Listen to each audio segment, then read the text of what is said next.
À Batouri, la commission de campagne du candidat Paul Biya a tenu ce samedi 11 octobre 2025 sa dernière séance de travail au quartier général communal. L'heure était au bilan à la veille du scrutin présidentiel. C'est le maire Oberlin Bélissa, président de la commission communale de campagne du RDPC, qui a ouvert la séance. Il est revenu sur le déploiement de son équipe sur le terrain après plusieurs jours d'intenses activités dans tous les axes et villages de la commune. Une campagne menée sous le signe du porte-à-porte avec un objectif clair, mobiliser chaque électeur et assurer la victoire finale du candidat Paul Biya. C'était un moment intense et je voudrais pour cela féliciter sincèrement tous les membres de la commission communale qui ont donné de leur temps, de leur énergie et même de leurs moyens pour faire ce périple dans les 41 sous-sections que compte notre section. Donc le sentiment qui m'anime à la fin, c'est un sentiment de satisfaction, de travail, de devoir accompli.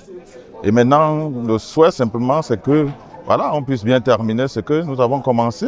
Et pour que ça se termine bien, il faut une victoire à 100% de notre candidat, une victoire sans bavure de notre candidat, son Excellence Paul Biya. Prenant la parole à son tour, Innocent Dilassi, délégué permanent départemental du parti pour la KDI, a dressé le tableau général des activités menées dans les 7 arrondissements du département, de Ouli à Kenzou, en passant par Kété, Mbang, Gelibok ou Ndélélé. La mobilisation a été totale.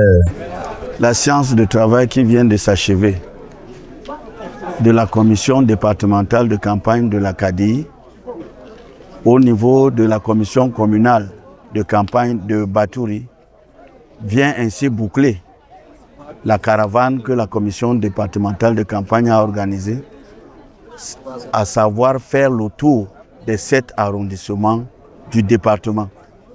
C'était des descentes d'évaluation et de suivi du déroulement de la campagne au niveau des arrondissements.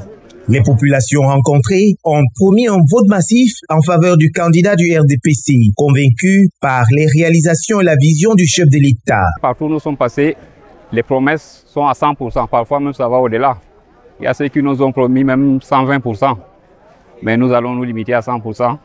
Je pense que c'est suffisant pour nous, pour notre candidat. Avec notre président, il a su mener, il a su expliquer et convaincre les militants, d'ailleurs qui sont depuis alignés au compte du RDPC. En ce dernier jour de campagne, le RDPC affiche confiance et sérénité. Les scrutateurs sont formés, les dispositifs en place pour garantir un scrutin apaisé et transparent. Le rendez-vous est donc pris pour le 12 octobre, jour où les urnes parleront dans la KDI comme dans tout le pays.